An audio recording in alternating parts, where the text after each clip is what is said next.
to the Niche Pursuits Podcast. Are you ready to discover some niche business ideas that actually work? Well, it's time for a motivational kick to jumpstart your next big idea. Here's your host, Spencer Hawes. Hey everyone, Spencer Hawes here from nbsp.com. Welcome back to another episode of the podcast. Today, I'm actually really excited to have a guest on the program. We have Matt Paulson. He's come back onto the Niche Pursuits podcast. He was on about a year ago, a little bit over a year ago, and shared some really amazing tips. And so I wanted to have him back on to give us not only an update on his current business, but he's been working on a book as well, an email marketing book. And so we wanted to talk about email marketing a little bit because that's what has helped him to grow his business so much. So Matt's blog is over at mattpaulson.com, and the business that we talk about mostly is marketbeat.com, which is a financial news website and a newsletter that's associated with that as well. And so throughout our interview, we're going to talk about how he's taken MarketBeat to 2.5 to 3 million page views a month, and he has built his email subscriber base to 250,000 email subscribers. And so talk about somebody that has not only built a huge list, but knows how to run that email list and monetize that list. We go in depth how he's monetizing it, how he's converting these people from just free subscribers to paying subscribers, because he has a paid monthly newsletter that people pay for as well. And so much more in relation to not only email marketing, but just monetizing your list and gaining traffic and building a successful website. And so if you want to go and check out Matt Paulson's book, which I highly recommend, you can do that over at myemailmarketingbook.com.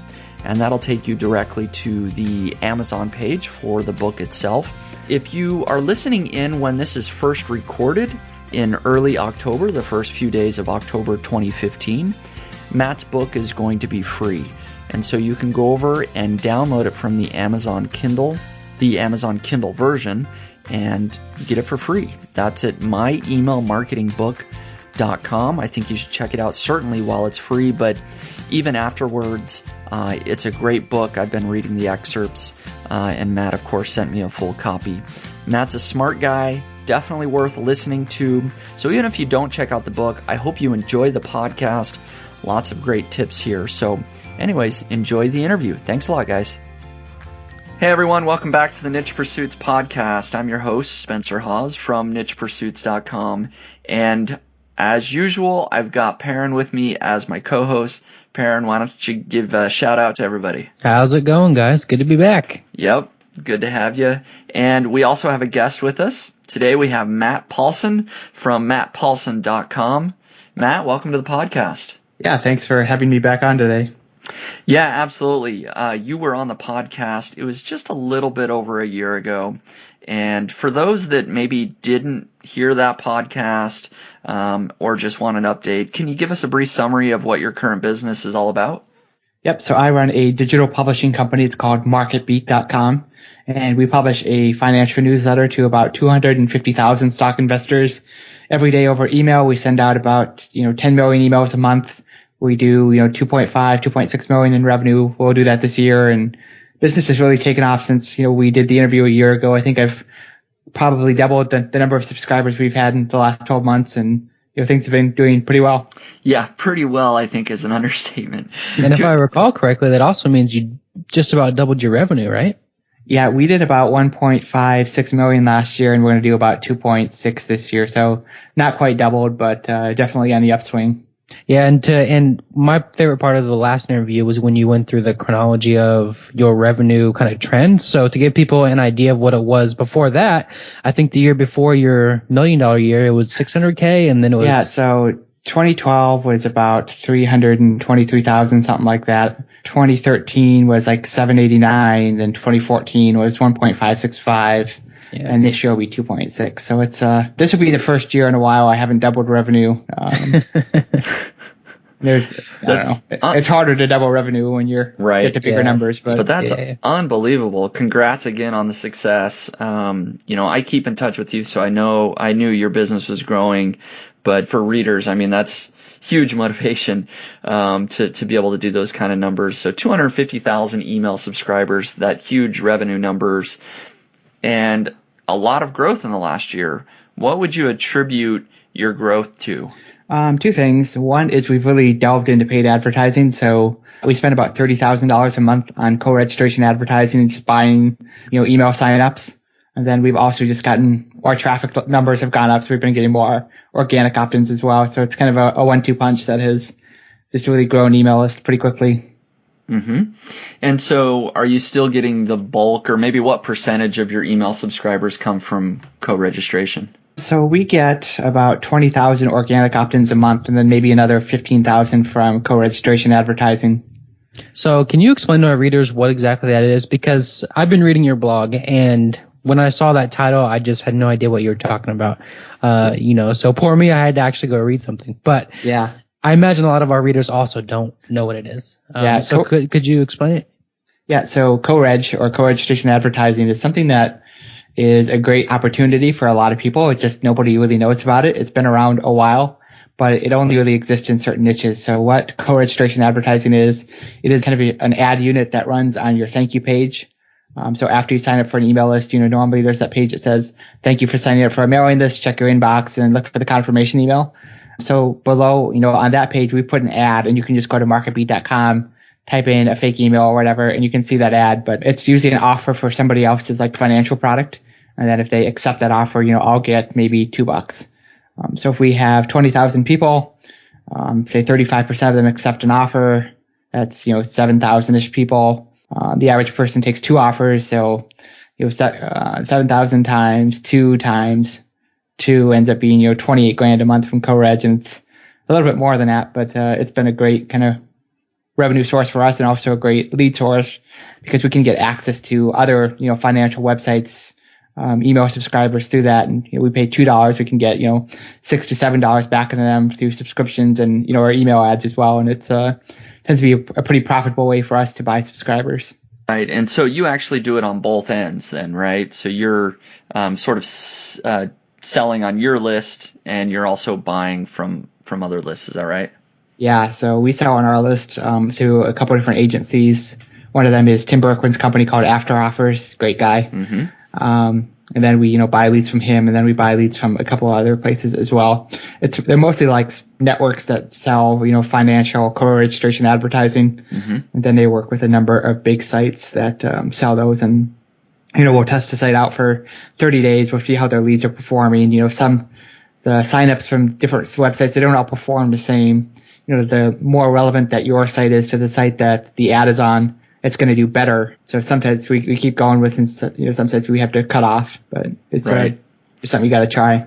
Yeah. So are you about breaking even then? I mean, you said you spend $30,000, but then are you also almost making that much through co-registration sales? Yeah. Yes and no. It's a front end. The expense is loaded up in the front end, but the revenue will happen over the course of a couple of years. Okay. If somebody stays active on my newsletter for 2 years, that is kind of the average. I'll make $7 or $8 on average per subscriber.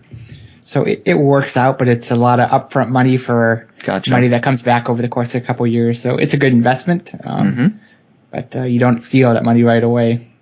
Yeah, no, that makes sense. So let's actually talk just a little bit about traffic, and then we're going to dive into a lot of email marketing. So we talked about where you were getting your traffic, of course, in addition to the paid sources that you just mentioned.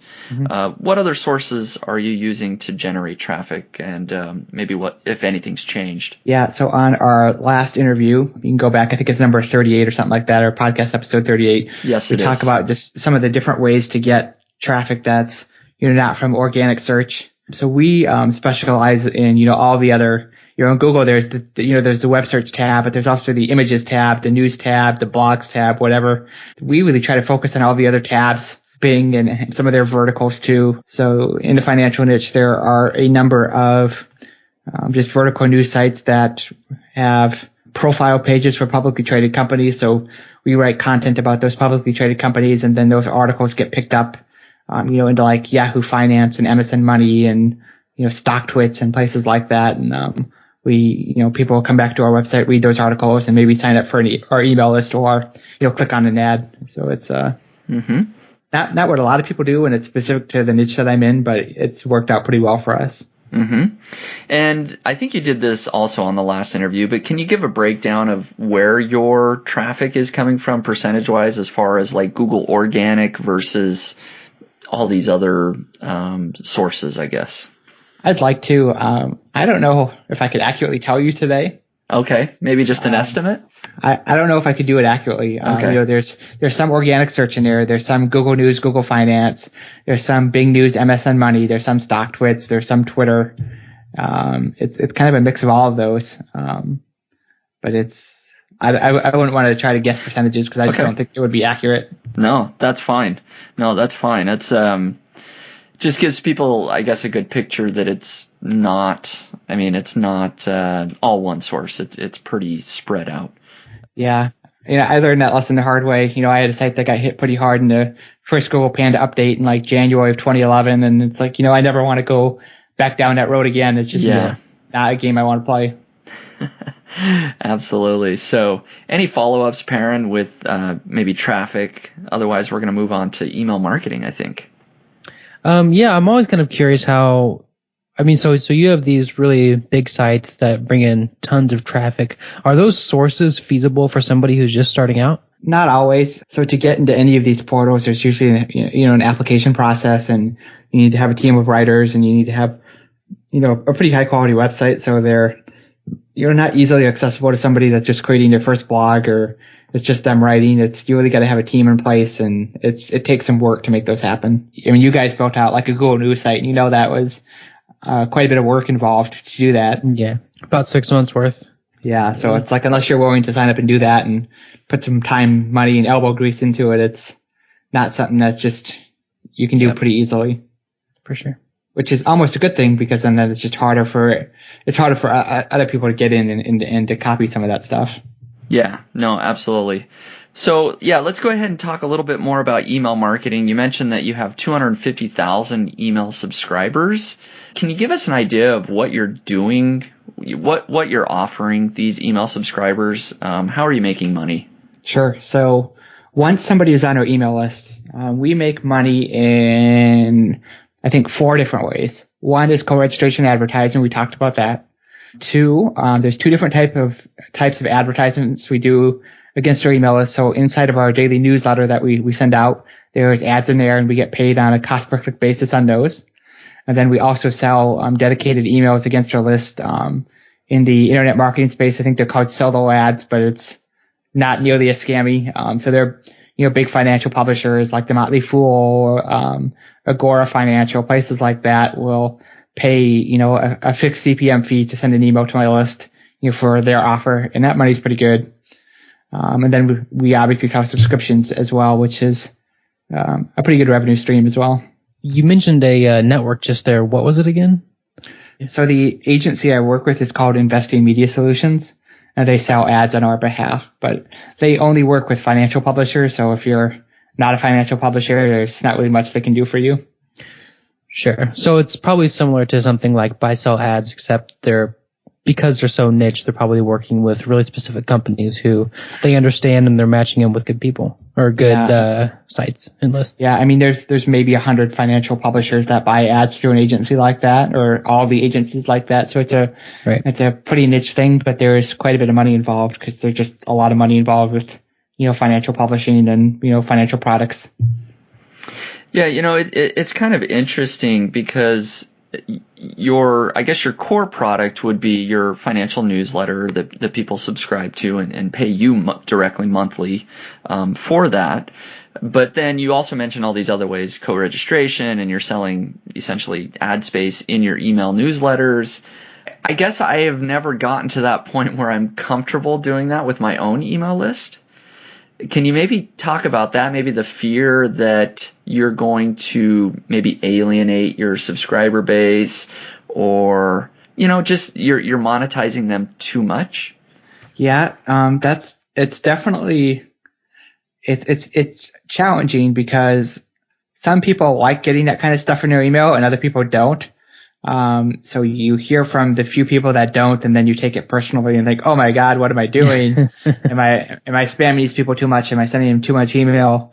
And then you get a few other emails saying, hey, we like this kind of stuff. We like reading financial content. And if you send me, something for one of your partners on a Sunday afternoon and they got nothing else to do, people read it, they click through, they sign up. And, if the advertiser keeps coming back, that the people that I'm sending to the advertiser, like their content. So why not keep sending it to them? But I can definitely see where it's a challenge for some people.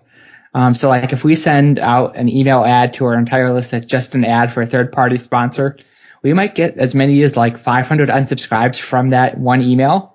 And you look at that, it's like, oh, that's a big number. But then you think, oh wait, we get, 30,000, 40,000 opt-ins a month. Maybe it's not that big of a deal relative to the size of our list. So it's a challenge. It is, and I guess you're speaking directly to what I look at, right? So I look at unsubscribes, or I look at emails in my inbox. People respond and maybe respond negatively. Maybe that just comes with the territory when you have such a huge email list.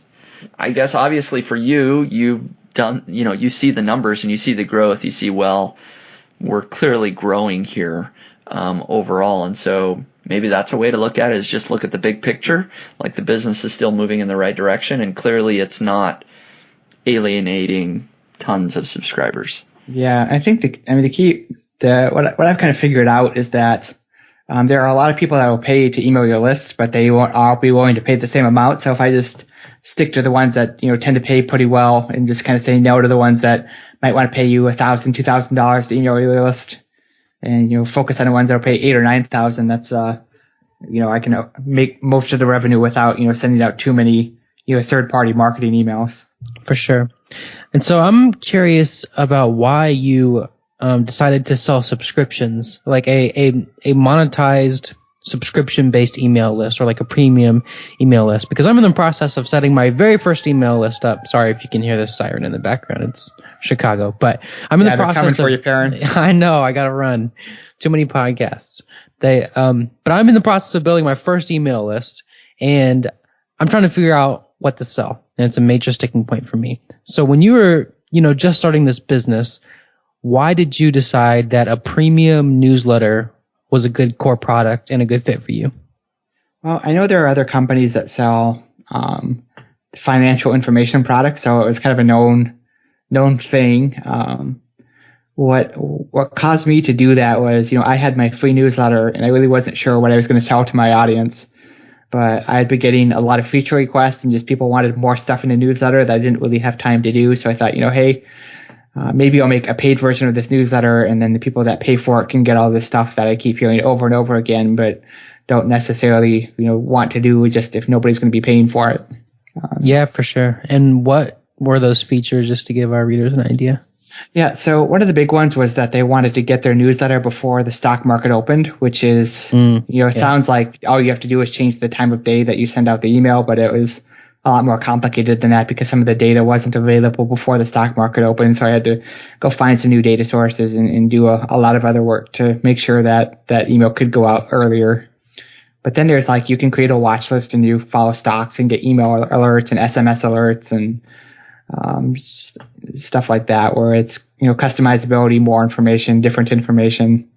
Yeah, so I think maybe the lesson there is that the premium version of your newsletter offers really significant added value. It's not just another email. It's something that these professionals really want and need. Yeah, I mean, the value in our premium newsletter is that if you own, say, 20 stocks, it's pretty challenging to stay up with all of them. So our newsletter just makes it really easy to do that. And, if you get out of a stock before you would have otherwise, if it's going down, if you get out early because you read something in the newsletter, one good trade is, enough to pay for the whole newsletter subscription for the year. Right. So it's kind of a no-brainer for a lot of people. Totally. Yeah. Now, can you give us an idea, and maybe this is going back a little bit, but can you give us an idea of perhaps how much revenue or a percentage-wise you're making from your premium newsletter versus co-registration versus, in email ads? So this year, this subscriptions will be about 500,000 in revenue. So it's about a fifth of the business. It's about $1 million in display ads. So AdSense and, all the other ads that you run on websites.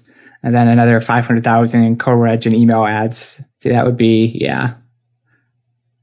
that'd be about 2 million. And then I sold a business for 400,000, which would be 400 grand in revenue this year. So what kind of traffic do you need to make $1 million in AdSense? I know we're getting away from emails, but our readers would kill us if we didn't ask. All right, let me pull up my account quick. So I think, let's see, the last 30 days we've done about 2.5 million page views in the last 30 days. August is a slower month for financial stuff because everybody's on vacation and Labor Day is included in there. So usually it's about 3.5 million, but August is, the slowest month of the year for us. Why we do so well in AdSense and other stuff is just because there are a ton of financial advertisers in AdSense, and the cost per click tends to be pretty high, and people tend to click on the ads just because people that like financial content like more financial content, and they're usually financial advertisers that are advertising on your website. And if you do the placement right, you can do pretty well with AdSense. Oh, yeah, absolutely. I mean, AdSense is still my first love, if you will, in my business. That was my first foray into actually making some money online is AdSense, and I still love it. It's still fun to log in every day and see what's coming in, people clicking on ads. So I actually didn't realize that most of the revenue was from display ads. So that's good to know.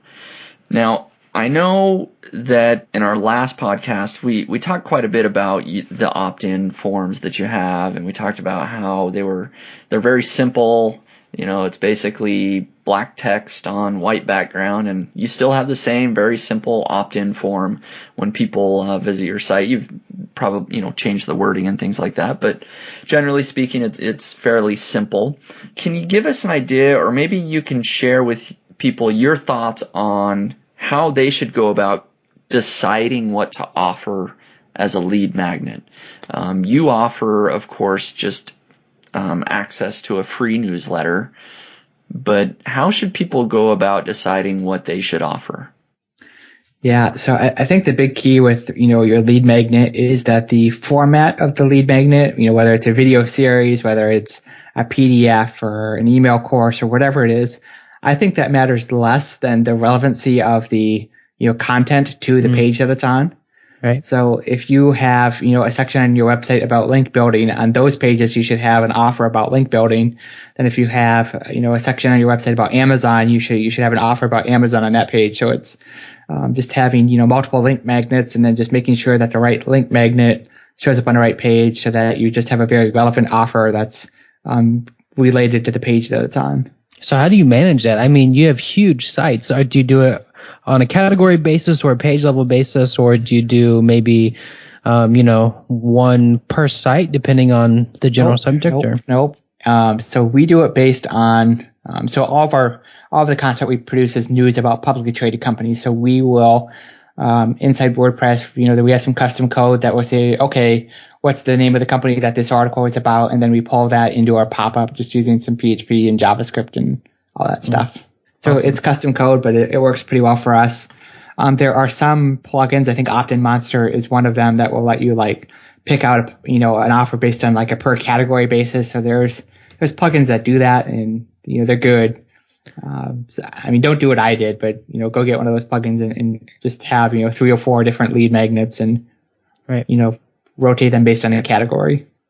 Yeah, no, that's very cool. I just clicked on through MarketBeat, and I clicked on an Apple page, and so it says, the opt-in, the title is Apple Receive News and Ratings Daily.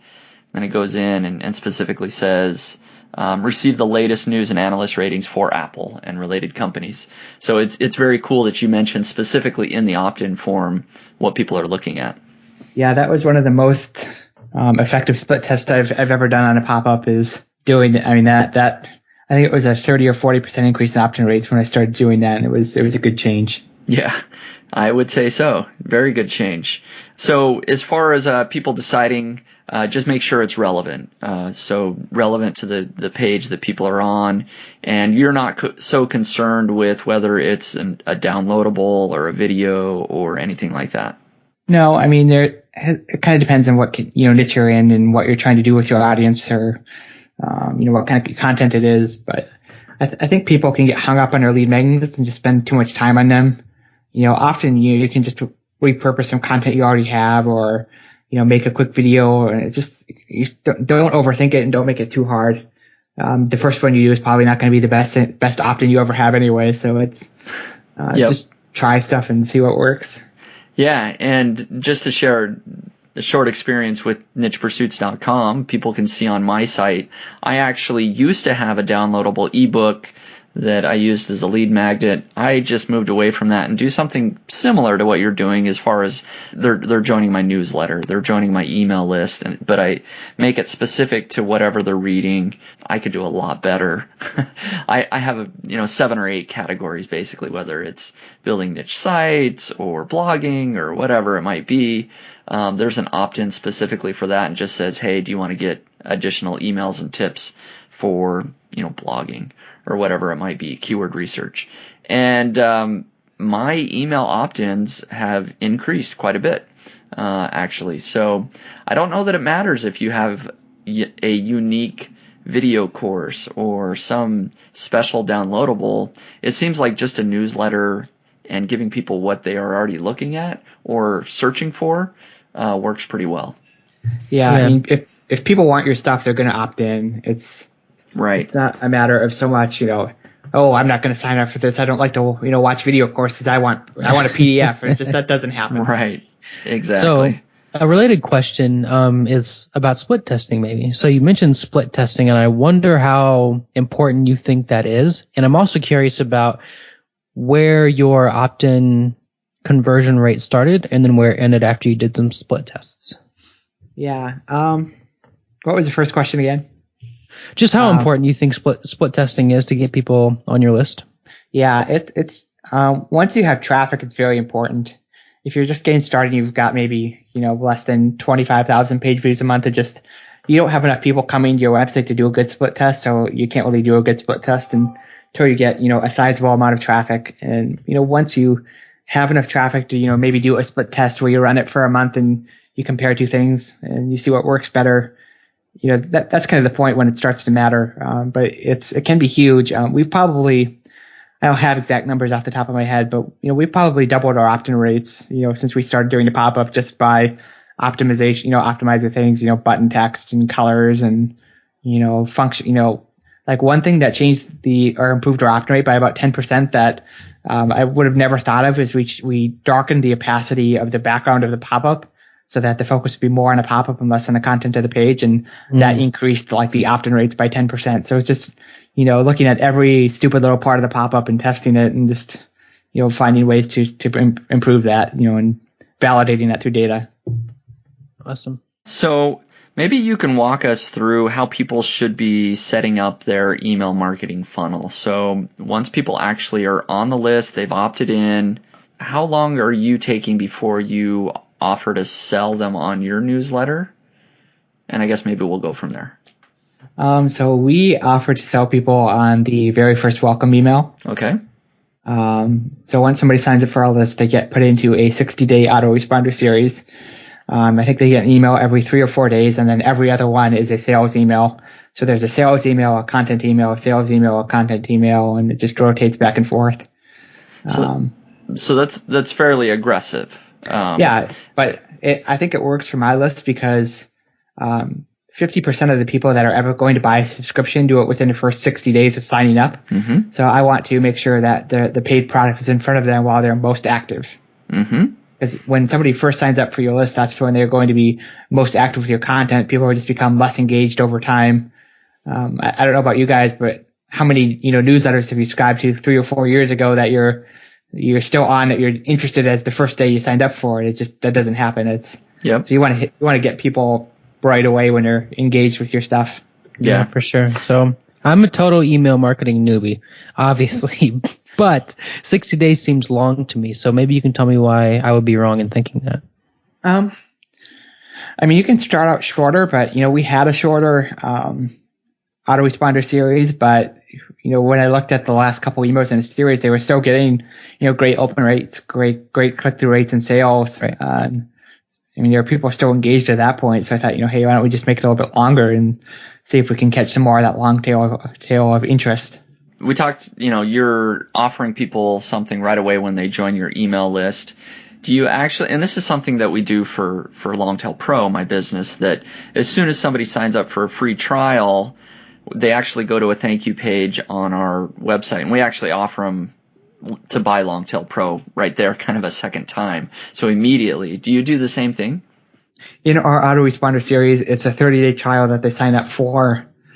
And I think after they do that, there's an upsell to what we call the All Access Pass, which is gives them access to our research software and some other stuff that they wouldn't otherwise get. So that way, that's like a $35 a month product instead of a $15 a month product. So everybody that signs up for the premium newsletter gets that upsell, right? Kind of as a one-time offer, right after they buy. Gotcha. Yeah, and I think it absolutely makes sense. When people are opting in, that's when the lead is hot, if you will. That's when they're going to be probably most interested to buy something. And so I think there's no problem with that. I almost reiterate that for people listening in, because people are probably somewhat timid or hesitant to do that because they're afraid they're being too aggressive. Yeah, and some of that's the industry that you're in. Like, I have a business called GoGo Photo Contest that helps animal shelters raise money. We do email marketing, but we send out one email a month because we're doing cold email and they haven't opted into our email list. We're basically spamming people in a way that we think is helpful to them because we help them raise money. But right. We're not going to be emailing people every day about that. That's not going to work. But sure, in the financial industry, our competitors send, an email every single day. And if somebody is paying attention to somebody else's stuff, they're probably not paying attention to our stuff. So with, in the industry I'm in, if you sign up for our email list and you've never signed up for a financial mailing list before, you're going to say, wow, that is a crap ton of content, But that's how that industry plays. So I have a related question that may be just a little bit off track, but I'm very curious about it. Last time we talked, you were executing a strategy in which you were buying sites and putting them all at the same email list. Are you still doing that? Do you still think it's an effective way to grow your business? And how would that work for someone who isn't as established? Yeah, so what we were doing is that, I talked about all these various traffic sources, the financial news portals. We would buy sites that are like indexed in, say, MSN Money, but not like, Google Finance. So we would, we just want to have all of our bases covered. So like if I could buy a site that's in Yahoo Finance today, I would do that in a heartbeat, just because that would be another channel I could get, at a big scale. So it's, just identifying what those channels are, what kind of sites can publish into those channels. And if, one comes up for sale, I want to buy it. I've kind of maxed that out. So that's kind of done and over with. It's still going on, but like, they don't have any room to expand that right now. And all of those sites have a similar pop-up that's all pointing at the same list. Those people are all getting the market beat emails, right? Correct. And what about the sites that aren't necessarily financial sites? So I've seen a couple of your sites, and some of them are more general news sites. How are you monetizing those? Are you still pointing them at financial type lists? No, those are sites I just haven't really done much with. They're kind of floating out there if I ever want to use them, but I'm not promoting the list on any of those. Cool. So maybe you can give us some of your best tips, maybe your top tip for when people are actually on your email list. Just what are you doing to convert them outside of what we already talked about? Convert them into buyers.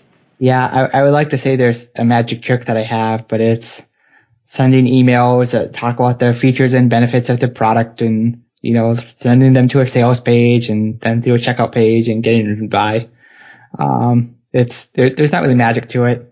You can do a sale and cut the price for 3 days. That always, generates some sales. Or you could launch a new version of an existing product, and that always generates more sales. But there's nothing that, is just a magic pill that's going to convert people. a matter of creating value and communicating that value and getting them to buy. And have you thought about, or do you already have other products that you've developed besides a premium newsletter? So like maybe financial coaching or software or something outside of the newsletter? Yeah, so we have 2 core products right now. We used to have more, but when we changed the name from Analyst Ratings Network to MarketBeat, I really pared them back down to 2, just because we had other products that didn't sell very well and just were kind of a distraction from our main products. So in addition to our main investment newsletter, we also have a piece of investment research software called RatingsDB. And then you can buy them together, then get a few extra bonuses together with what we call the All Access Pass. And could you maybe give us an idea of the price point? I'm not sure if you want to disclose that, but yeah, the premium newsletter is $15.97 a month. The software is $19.97 a month, and then you can buy them together with a few extra bonuses for I think $35 a month. Cool. Yeah. No. Very good. So you are at least in my opinion, one of the email marketing experts out there. You literally are writing the book on it right now. That is, I wrote the book on it. You wrote coming out. It's coming out. By the time this is live, it'll be out. That's right. Yeah. So I wrote a book. It's called Email Marketing Demystified, and it basically goes through, just about everything that we've talked about today in great detail. So we talk about how to get opt-ins on your website, how to get opt-ins independently of your website, writing lead magnets, writing copy that converts, creating an autoresponder series, how to use an email service provider, how to keep your emails out of the spam folder, how to monetize your mailing list. Everything you'd want to know about email marketing is going to be in that book. And it is, I think this podcast episode will be out October 1st. Mm-hmm. So the book will have launched on September 30th, so the last day of September. And we are going to make it free for the first several days. So if you listen to this, I think before maybe October 4th of 2015, the book will be free on Amazon. Awesome. So if you go to the domain name myemailmarketingbook.com, you will be able to get that free Kindle copy. And I think it'll be through Sunday the 4th or Monday the 5th. So don't delay on that. If you want the free copy, just go and get it right now as you're listening to this. Yeah. And there are very few email marketers out there who are selling books and making multiple millions of dollars a year. So definitely something to go get for free while it's at that price point. Yeah, and also on the book, can you maybe give us any highlights from the book? Maybe one of the tips that are in the book that we didn't already cover in this interview today? Yeah. So one of the big problems that email marketers have had in the last couple of years is Gmail has changed the way that their inbox looks. So all of our Gmail subscribers, our mail is showing up in that promotions folder, and you can't really change your emails to get out of there, but there are some kind of hacks that you can use to get your messages back into the main email inbox, and get your open rates back where they should be. So a couple ways to do that is to get, and this is also true for any email service provider, just to make sure you stay in the inbox and out of the spam folder. But if you can get people to reply to your messages, that tells people that the ESP is, or that the email subscriber is actively involved and interested in your content, because you don't reply to spam. But if Spencer, if you sent me an email, I would respond to that, and Gmail would know that Matt and Spencer email back and forth. We should put Spencer's email in that main inbox. Okay, so let's talk about how you manage that. And I know we're kind of getting to the place where we need to wrap this up, but we tried that and it was insane. We got way too many emails to respond to. So how do you manage the replies that come flooding in if you're, adding 30,000 subscribers a month or something? Yeah, that I had to shut that off just because I couldn't manage it. Yeah. But if you have a small list, you can. The other thing you can do is send them an email and just say, hey, drag this message to the main inbox so that our messages show up there.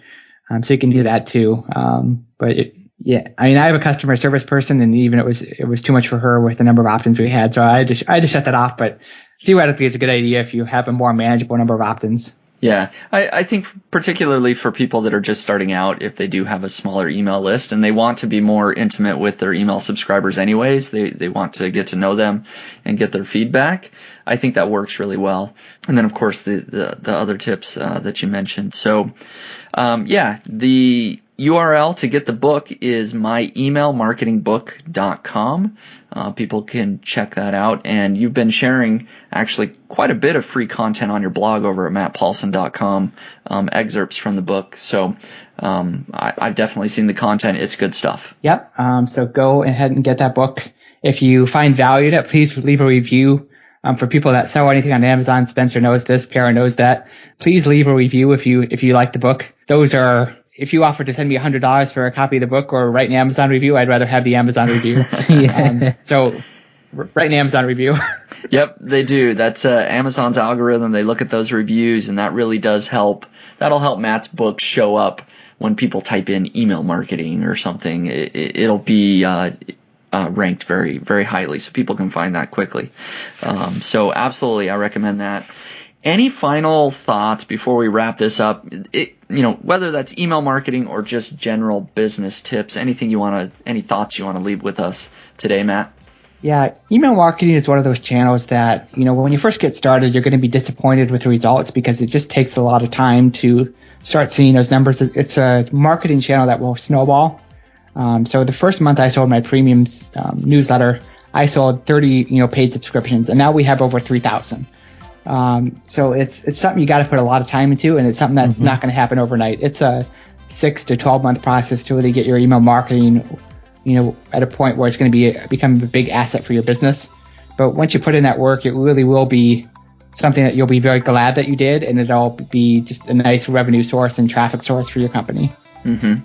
Yeah, and it really is. I mean, just the big picture of the fact that you're reaching so many people automatically. People really are opening their inbox. They're reading these emails, and to be able to stay in front of your customers, I do it for my business, you do it for your business. It really does connect you, with that person that's sending that email, and is a great passive way, even though I kind of hate the word, passive business.